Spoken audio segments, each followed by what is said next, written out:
말씀 누가복음 24장 13절에서 27절입니다. 한 절 한 절 교독하시겠습니다. 제가 먼저 봉독하겠습니다. 그날에 그들 중 둘이 예루살렘에서 25리 되는 엠마오라 하는 마을로 가면서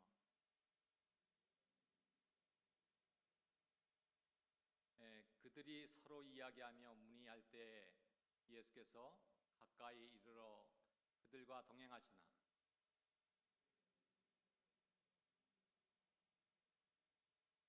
예수께서 이르시되 너희가 길 가면서 서로 주고받고 하는 이야기가 무엇이냐 하시니 두 사람이 슬픈 빛을 띠고 머물러 서더라.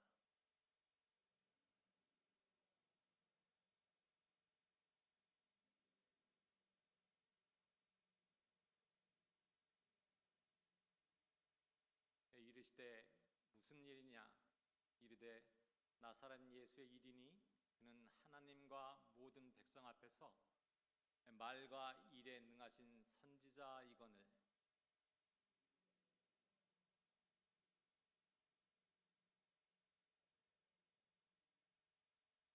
우리는 이 사람이 이스라엘을 속량할 자라고 바랐노라. 이뿐 아니라 이 일이 일어난 지가 사흘째요.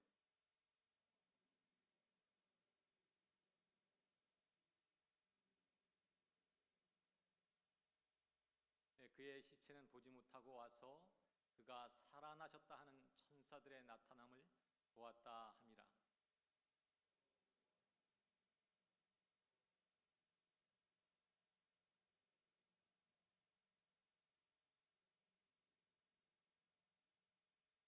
이르시되 미련하고 선지자들이 말한 모든 것을 마음에 더디 믿는 자들이여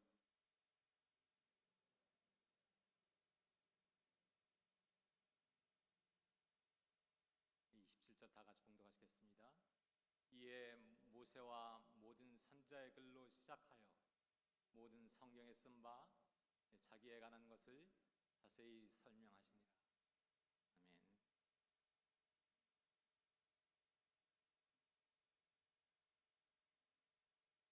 아멘. 지금 아마 오늘 가장 기뻐하는 사람들 중에 한 분들이 아마 아르헨티나 분들 아닐까 싶습니다.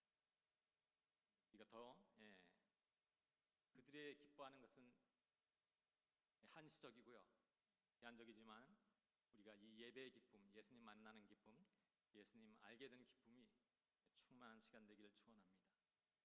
13절 말씀입니다. 그날에 그들 중 둘이 예루살렘에서 25리 되는 엠마오라 하는 마을로 가면서 그날에 그렇게 시작이 됩니다. 어떤 날입니까? 그날이 예수님의 부활 소식을 들은 날입니다.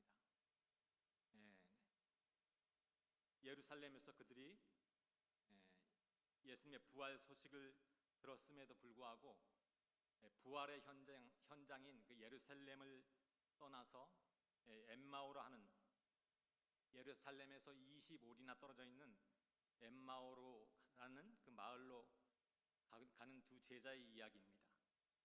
15절입니다. 그들이 서로 이야기하며 문의할 때에 예수께서 가까이 이르러 그들과 동행하시나. 그들이 서로 이야기하며 문의할 때 예수님께서 가까이 이르러 그들과 동행하시나. 놀라운 장면이죠. 부활하신 예수님께서 그들을 찾아오셨습니다. 예루살렘에서 내려가는 엠마오라는 그 마을로 내려가는 그들을 예수님께서 찾아오셨습니다. 성육신하신 예수님께서 하나님이신 예수님께서 인간의 몸을 입고 이 땅에 오셨던 그 예수님께서 부활하셔서 지금 엠마오로 내려가는 그 두 제자에게 찾아오시는, 가까이 이르러 찾아오셔서 동행하셨다라고 기록하고 있습니다. 요한복음 1장 14절에 보면 예수님께서, 말씀이신 예수님께서 육신이 되어 우리 가운데 거하심에 함께 하셨다고 기록하고 있습니다. 그리고 오늘 요한복음 15장 16절에 보면은 우리는 우리가 예수님을 택해서 우리가 예수님을 믿는다고 생각하지만은 예수님께서는 너희가 나를 택한 것이 아니요 내가 예수님께서 우리를 택하였다고 기록하고 있습니다.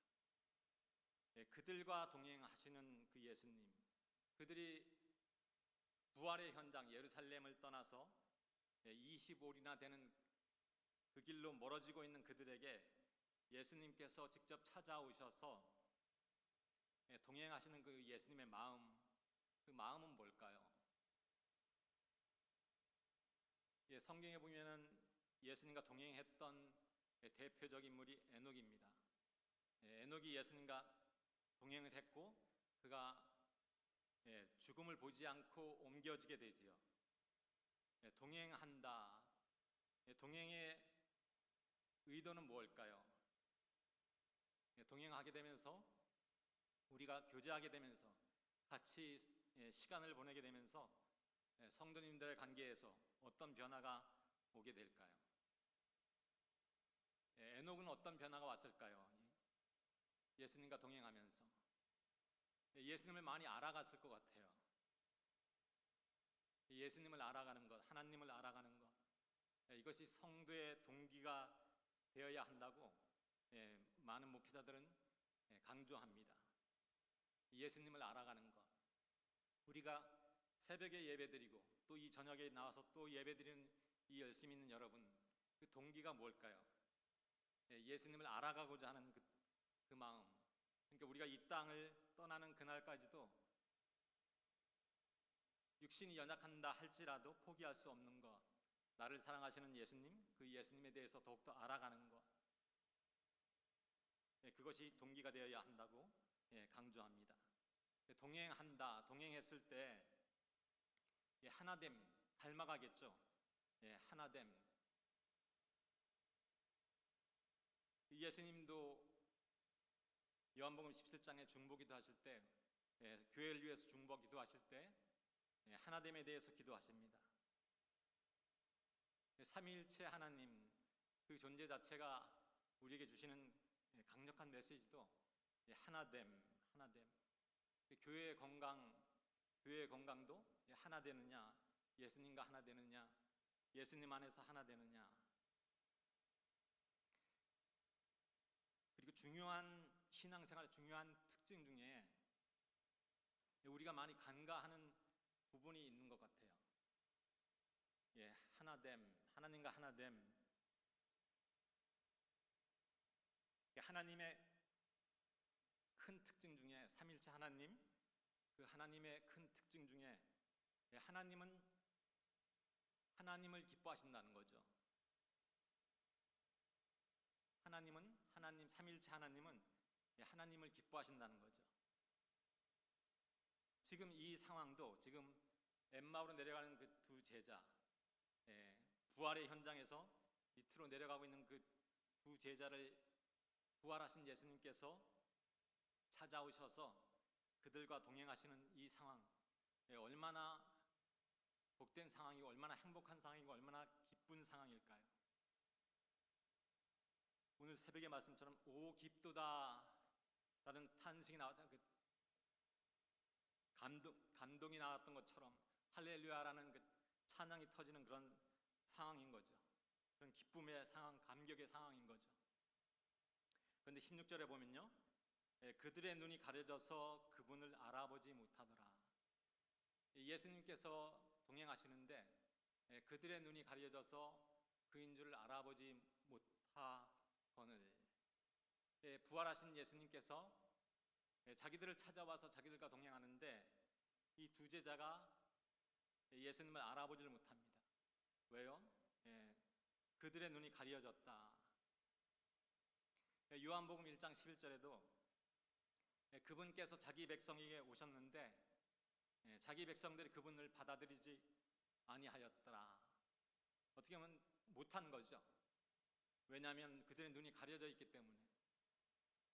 믿음의 눈을 열어주지 않으시면은 우리와 동행하시는, 우리와 함께 하시는 그 임마누엘의 예수님을 우리가 보지를 못하게 되고 하나님이 어디 있느냐라고 원망하고 불평할 수 있다는 겁니다. 17절 말씀입니다. 그분께서 그들에게 이르시되 너희가 거리면서 서로 주고받는 이것들이 무슨 대화이기에 너희가 슬퍼하느냐 하시니, 두 사람이 슬픈 빛을 띠고 머물러 서더라. 그 두 사람의 지금 마음 상태가 슬픔 가운데 있다라고 기록하고 있습니다. 얼마나 기쁜 상황인가요? 부활하신 예수님이 자기들을 찾아와서 자기들과 동행하는 그런 상황인데, 기뻐하기는커녕 오히려 슬픔 가운데 잠겨 있는 그런 안타까운 상황입니다. 부활하신 예수님을 보지 못한 결과 슬픔 가운데 있는, 열왕기하 6장에 보면은 아람 군대와 이스라엘이 전쟁하는 것이 기록되어 있습니다. 근데 아람 군대의 왕이 신하들에게 얘기해요. 누군가 내통하는 자가 있는 것 같다. 우리가 작전을 세우면 그 작전이 계속 그 비밀이 새나가는 것 같다는 거죠. 그때 한 신하가 얘기합니다. 아니라고. 이스라엘에는 한 선지자가 있어서 왕이 침실에서 하는 얘기도 다 듣고 들을 수 있다고 얘기를 합니다. 그러면 전쟁이 끝난 거잖아요. 포기를 해야 되잖아요. 그런데 이 왕이 그러면 그 선지자를 잡아오라고 군대를 보냅니다. 어느 날 아침에 일어나 보니까 그 사환, 그 선지자를 섬기는, 엘리사 선지자를 섬기는 청년 사환이 일어나 보니까 자기를 둘러서 그냥 그 군대가, 아람 군대가 둘러싸고 있는 거죠. 그럼 절망적인 상황, 그 절망적인 상황 가운데 걱정하고 근심 가운데 있는데, 똑같은 상황 가운데 있는, 같은 환경 가운데 있는 엘리사의 마음은 그렇지 않았다는 거죠. 평강 가운데, 평안한 가운데 있는 같은 환경인데도 다른 마음을 품는, 상반된 마음을 품는 그런 두 사람이 그 같은 환경 가운데 있습니다. 왜냐하면 예수님을 보느냐 보지 못하느냐에 따라 달라졌다는 거죠. 이것이 도단이라는 곳에서 일어난 사건인데, 도단에서 일어난 또 다른 사건이 있습니다. 요셉이라는 청년이 이곳에서, 도단이라는 곳에서 형들에게 팔려서 애굽으로 내려가게 됩니다.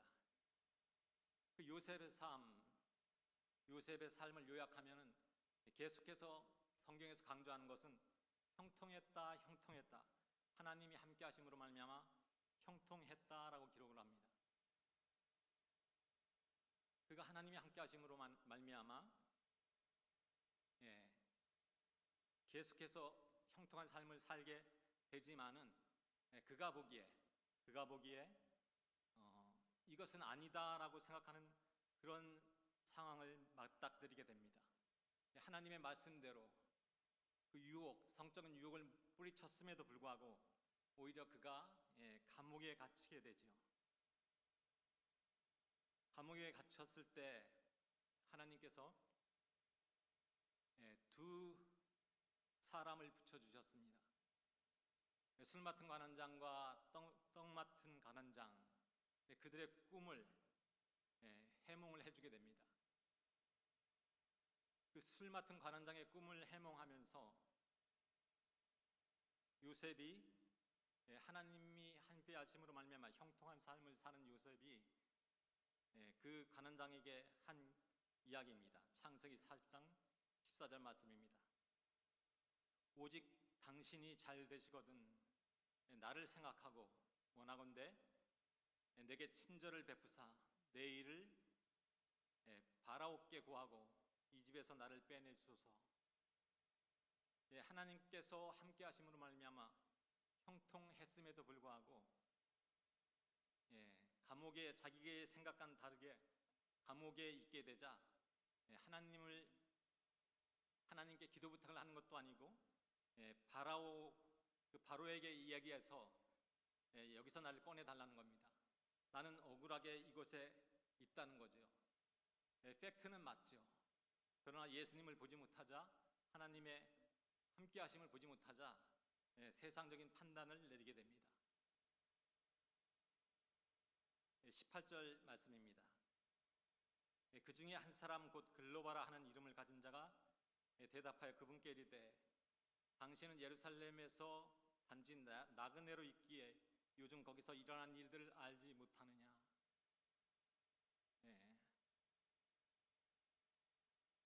혼자만 알지 못하느냐.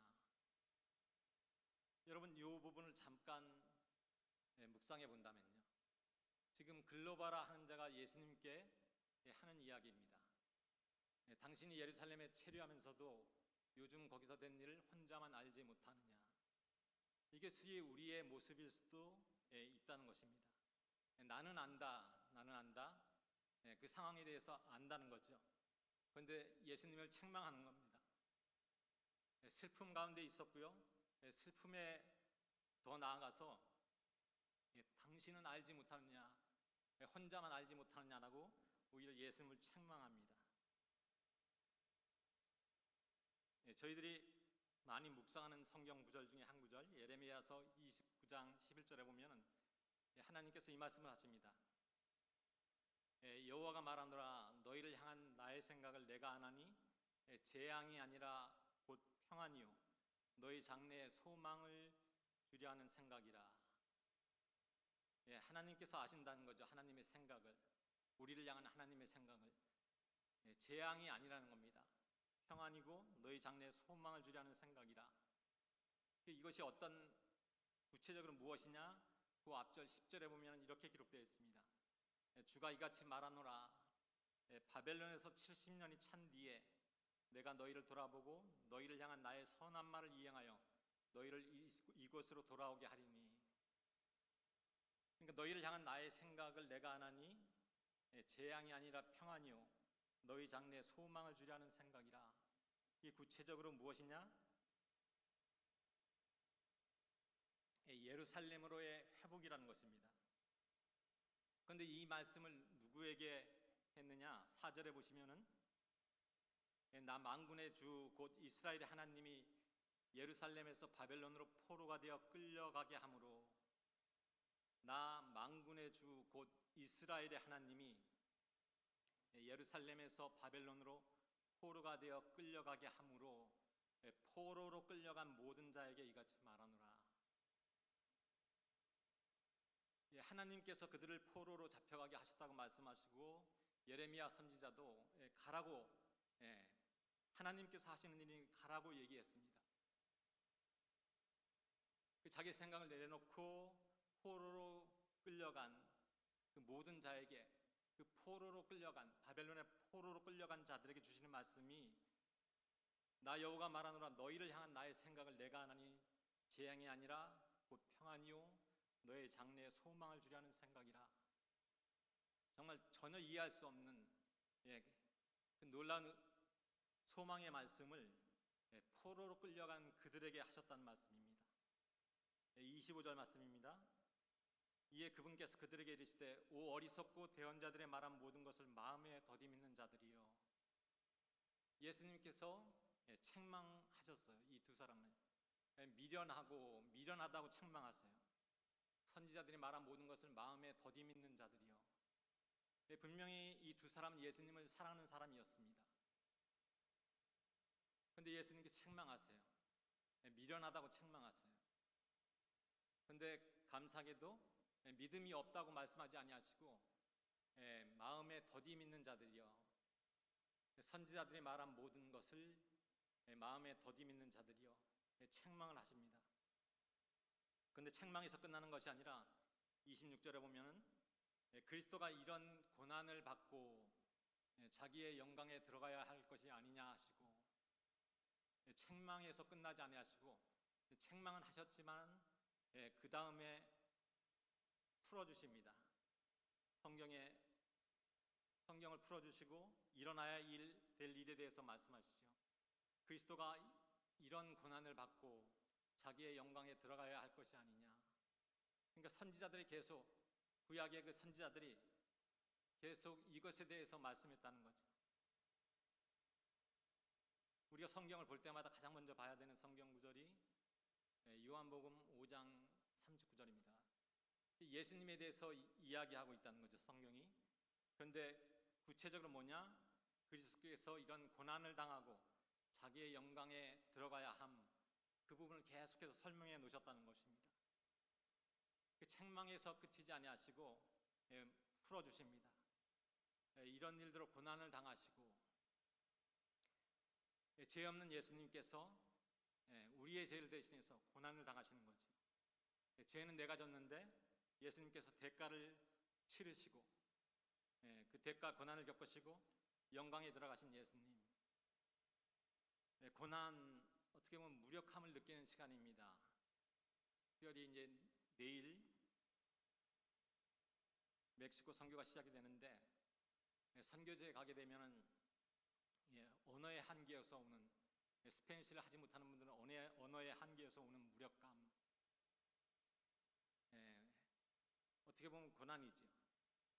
그러나 그 어려운 과정 가운데서 상한 심령으로, 주께서 원하시는 제사는 상한 심령이라, 그 연약함으로 드려지는 예배, 그 예배 가운데, 그 섬김 가운데 하나님의 영광이 드러나게 될 줄 믿습니다. 예수님의 고난, 고통, 사실 우리는 이해할 수 없죠. 예수님께서 십자가에 달려 돌아가실 때 그 옆에 강도들도 있었습니다. 2명의 강도가 있었지만은 그들이 느꼈던 고통과는 비교할 수 없는 거죠. 하나님으로서의, 삼위일체 하나님으로서의 겪으셨던 그 고통, 삼위이지만은 한 하나님, 그런데 하나님이 한 하나님이신 그분께서 아버지로부터 분리가 됩니다. 죄의, 인류의 모든 죄가 예수님께 전가됨으로 말미암아 하나님으로부터 분리가 되어버립니다. 나의 하나님, 나의 하나님, 아버지라고 부르지도 못하시고 나의 하나님, 나의 하나님, 어찌하여 나를 버리셨나이까 라고 울부짖는 그 고통은, 인간 저희들은 도저히 이해할 수 없는 그런 고통입니다. 우리는 그 옆에 있었던 강도들처럼 그 육체적 고난에 초점이 맞춰져 있지만은 그 육체적 고통과 비교할 수 없는, 우리가 이해할 수 없는 예수님이 겪으셨던 그 고통, 고난이 있으셨다는 거죠. 삼위일체 하나님으로서 겪으셨던 그 고통, 고난. 그런데 놀라운 것은 그 십자가의 고난, 고통, 거기에 신앙의 보화라고 할 수 있는 기쁨이 숨겨져 있다는 겁니다. 히브리서 12장 2절에 보면은 우리의 믿음의 창시자와 완성자이신 예수님을 바라보자. 예수님을 포인팅아웃 합니다. 예수님을 가리키면서 예수님께서 어떻게 하셨는지를 드러냅니다. 그분께서는 자기 앞에 놓인 기쁨을 인해 십자가를 견디사 그 수치를 멸시하시더니 이제 하나님의 왕자의 오른편에 앉으셨느니라. 우리는 십자가를 고난으로 봅니다. 거의 대부분 고난으로밖에 우리는 보지 못하지만은 그 고난 뒤에 숨겨져 있는 하나님의 보물이 뭐냐? 기쁨이 숨겨져 있었다는 거죠. 예수님 겪으셨던 그 고난, 고통, 그 세퍼레이션, 하나님으로부터 분리되는 그 고통, 고난, 그것보다 더 큰 기쁨이 있기에 십자가를 감당하셨다는 것입니다. 그러니까 십자가에는, 예수님의 십자가에는 기쁨이 숨겨져 있습니다. 그러니까 우리의 신앙생활 중에서, 우리 성도들의 신앙생활 중에서 큰 영성의 큰 것 중에 하나가 사실은 기쁨인데 많이 간과되는 부분인 것 같기도 합니다. 우리가 선교를 앞두고 계속 선교팀들이 8시에 시간을 맞춰서 기도하는 걸 보게 됩니다. 우리가 신앙생활하면서 기도에 대해서 엄청나게 강조를 하잖아요. 기도 너무나 중요하잖아요. 왜냐하면 우리가 하나님의 일을 할 수는 없습니다. 사람이 하나님의 일을 할 수는 없죠. 그래서 하나님께서 우리를 믿는 것, 하나님을 믿는 것을 하나님의 것으로 하나님의 일로 인정해 주십니다. 결국은 선교도 성령께서 하셔야 되는데 그 성령께서 역사해 달라고 기도하는 건 너무나 중요하죠. 근데 성경을 보면은 그 기도보다 앞세우는 것이 있습니다. 감사 무척 중요하잖아요, 그렇죠? 근데 그 감사보다 더 앞세우는 것이 있습니다.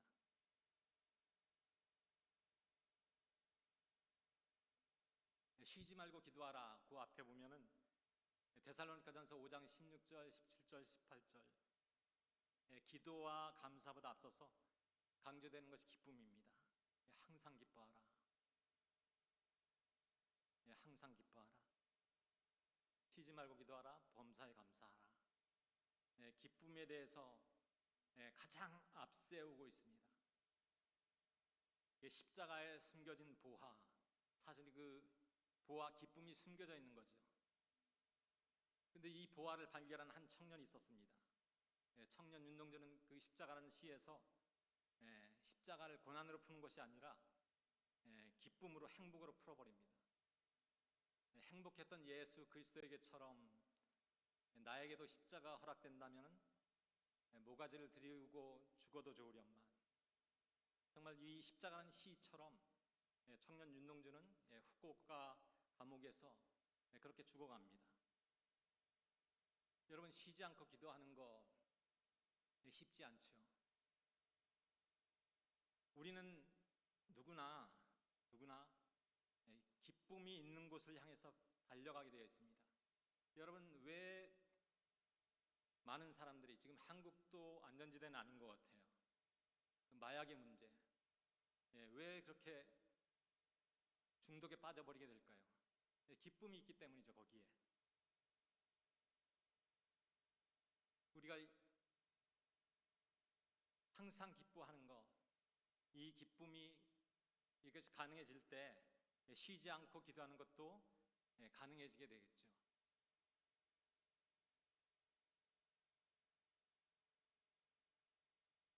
(27절) 말씀입니다. 모세와 모든 대언자의 글에서 시작하여 모든 성경들에서 자기에 관한 것들을 그들에게 풀어 설명하여 주시니라. 이에 모세와 모든 선지자의 글로 시작하여 모든 성경에 쓴 바 자기에게 관한 것을 자세히 설명하여 주시니라. 요한복음 5장 39절에도 말씀하셨고요. 성경의 주인공이 예수님이다. 이 누가복음 24장 27절에서도 모세, 그리고 요한복음 5장 46절에도 말씀하십니다. 모세가 예수님에 대해서 기록했다는 거죠. 우리가 성경 안에서 예수님을 보지 못하게 될 때, 예수님을 만나지 못하게 될 때 기쁨과는 거리가 멀겠죠.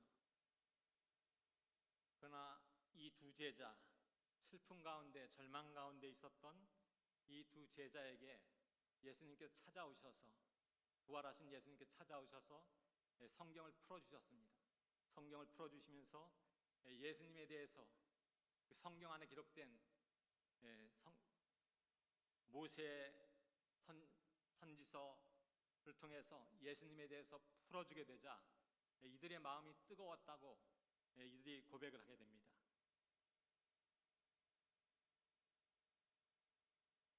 축구 팬으로서 그런 생각을 한번 해봐요. 과연 평생에 우리 한국 축구 팬들이 우승하는 걸 한번 볼 수 있을까? 쉽지는 않을 것 같아요. 그런데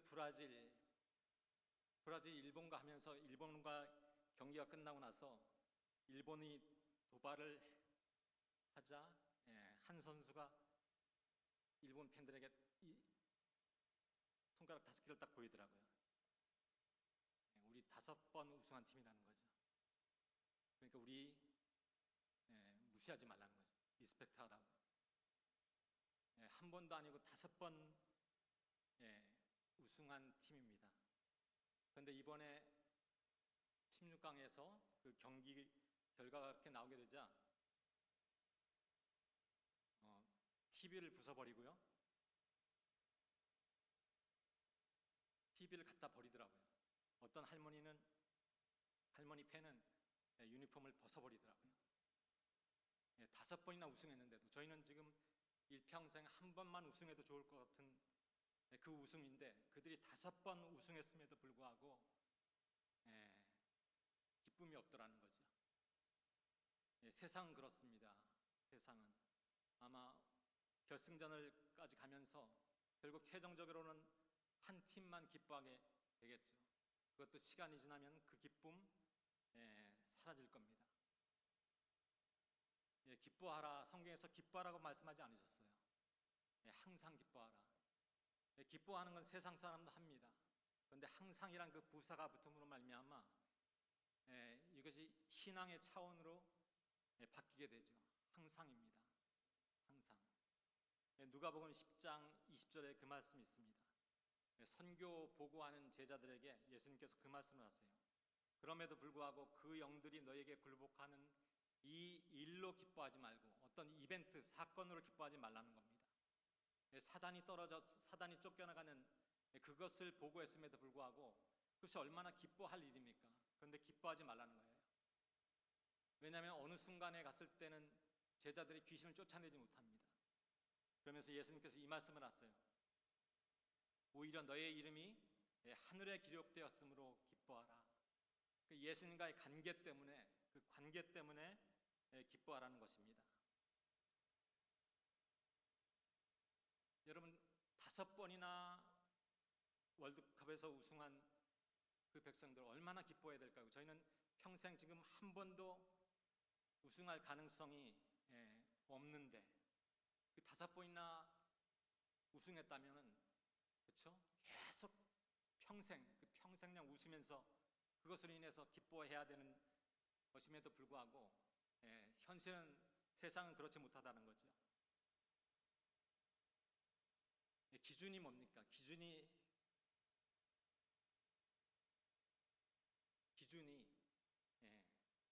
벌써 올라가 버린 거죠, 그렇죠? 이것을 우리의 신앙에 적용했을 때 복음의 시작, 죄의 삭은 사망입니다. 죄의 삭은 사망입니다. 이 말씀을 여러분 계속해서 묵상해 보세요. 죄의 삭은 사망입니다. 여러분이 죄인인 것을 다 인정하시죠? 고백하시죠? 그러면 우리가 죄인인 내가 이 땅 가운데서 죄인으로 살다가 지옥에 가서 영원히 지내야 될 것, 그것이 우리의 운명이었습니다. 이 부분, 죄의 삭은 사망이라는 이 복음의 시작을 계속해서 묵상한다면 예수님께서 우리가 이 땅 가운데서 어떤 고난이, 어떤 슬픔을 겪는다 할지라도 예수님께서 우리에게 베풀어 주신 그 은혜로 인해서 고난의 이 땅에서 겪는 그 고난 가운데서도 기뻐할 수 있겠죠.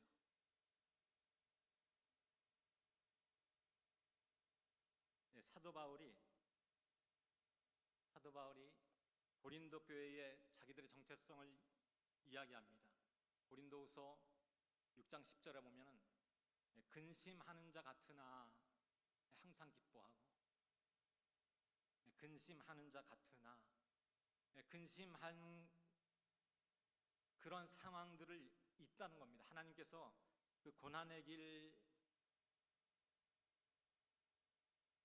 예수님을 따라가는 제자라 할지라도 고난의 길이 있고 근심할 것 같은 그런 상황이 있다는 겁니다. 그런데 사도 바울이 거기서 끝나는 것이 아니라 항상 기뻐하고라고 고백합니다. 정말 그랬던 것 같아요. 사도 바울에게는 큰 근심이 있었다고 그래요. 그렇죠? 우리가 로마서 공부하면서 그 근심이 없었던 건 아닙니다. 그러나 그 근심보다 큰 기쁨이 있었다는 거지요. 그가 빌립보 감옥에 갇혔을 때 그것도 매를 맞고 착고에 채워서 감옥에 갇히게 됩니다. 구약의 요셉은 나 억울해, 나 억울해, 나 여기서 나가야 돼, 나는 여기 있을 사람이 아니야 라고 했음에도 불구하고 이 사도 바울은요, 실라는요, 매를 맞고 감옥에 갇혔음에도 불구하고 그곳에서 찬양을 하게 됩니다. 왜 그랬을까요? 어떻게 이게 가능하게 됐을까요? 복음입니다. 죄의 삭은 사망, 죄의 삭은 사망.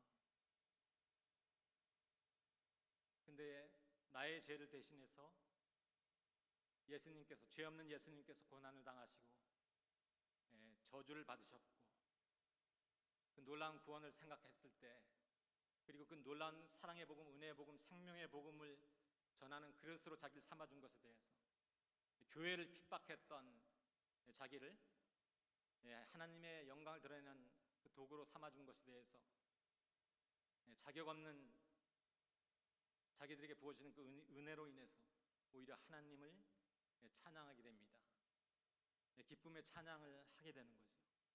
그때 성령의 강력한 임재가 그 빌립보 감옥에 임하게 되고 묶였던 것들이 다 풀려나게 됩니다.